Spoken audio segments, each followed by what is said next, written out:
Hi! I'm mister nobody.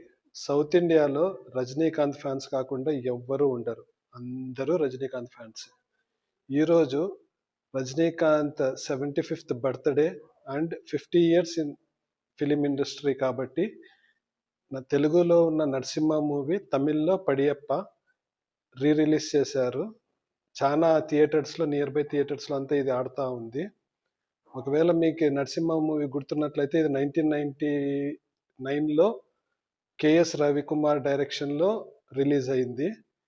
దీంట్లో అసలకి ప్రతి ఒక్కటి హిట్టే. డైలాగ్స్ కానీ, సాంగ్స్ గానీ, ఈవెన్ నీలాంబరిగా రమ్యకృష్ణ క్యారెక్టర్ గానీ అన్నీ హిట్టే. నాకైతే ఈ మూవీతో ఒక పర్సనల్ ఎమోషన్ ముడిపడి ఉంది. ఎస్పెషల్లీ 'జీవితం అంటే పోరాటం' సాంగ్ చానా ఇన్‌స్పైర్ చేసింది నా గ్రోయింగ్ అప్ ఇయర్స్‌లో. ఈ మూవీని రివ్యూ చేసే స్థాయి నాది కాదు. ఒకవేళ ఈ మూవీ మీ దగ్గర ఎక్కడైనా రిలీజ్ అయ్యి ఉంటే గిన ప్లీజ్ వాచ్. Thank you.